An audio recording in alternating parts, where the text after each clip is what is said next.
Gusto kasi kung ano ito, walang uuwi nang hindi kakanta. Yes. Lahat.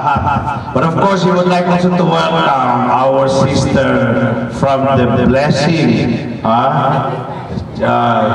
Church, no? Aibel Church, no? Dahil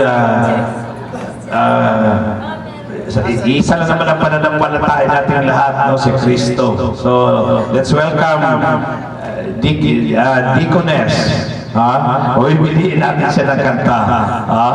Asawa ni Pastor from Balasing, Santa Maria, Bulacan.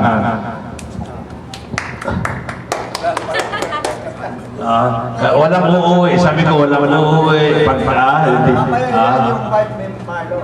Yan lahat talaga.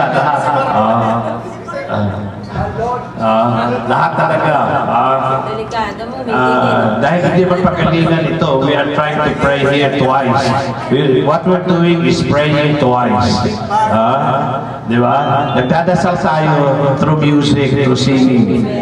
So, sa mata ng Diyos, pare-parehas ito. This is a form of prayer through singing. No? Lalo na yung mga team song pa naman natin, love songs. Di ba?